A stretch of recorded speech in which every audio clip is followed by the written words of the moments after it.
And one of the things that the system, in its broadest sense, doesn't want us to ask is just that issue.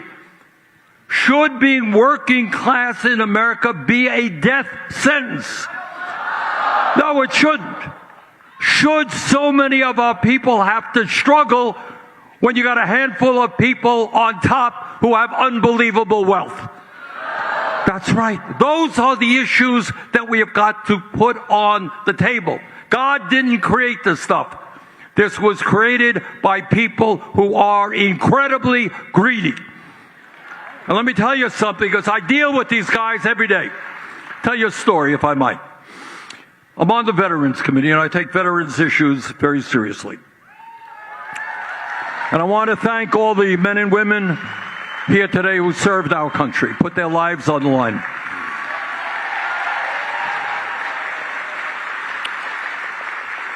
And I go around my own state very often, and I talk to veterans, and I say, look, Joe, did you happen to know that there are a whole lot of veterans programs that you are entitled to?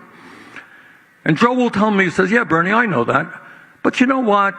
There are other people who need it more than me. I cannot tell you how many times in Vermont, and I'm sure it's true all over the country. In other words, it happens not to be true. These programs are there for all people.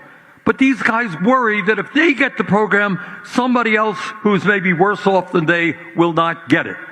In other words, there is a generosity of heart and spirit. They worry about other people.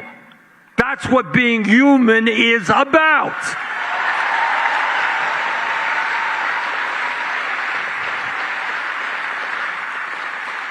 But this sense of empathy, of worrying about other people, this truly does not exist among the oligarchs.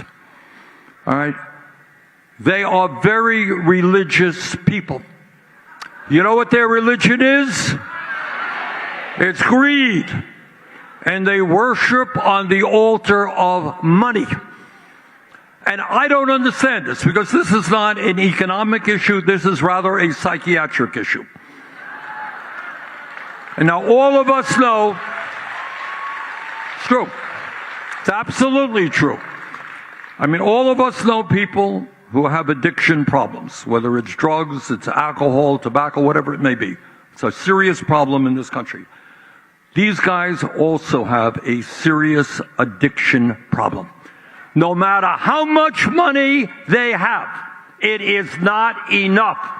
And if they have to step on you and you, if they have to destroy Social Security, Medicare, and Medicaid to get another tax break so they can get a few $1 billion more, that is what they will do.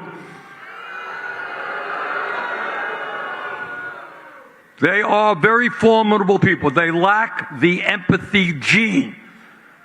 They could care less about humanity. It's all for themselves. And they're becoming more and more ostentatious. They don't give a damn who knows about it. Bezos has a wedding in Venice, $50 million. Zuckerberg decides to buy 11 houses in Palo Alto. Bezos owns 14 homes around. They really are not shy. They're not embarrassed about telling the world that they have it all. And we have got to change that culture in America. We've got to end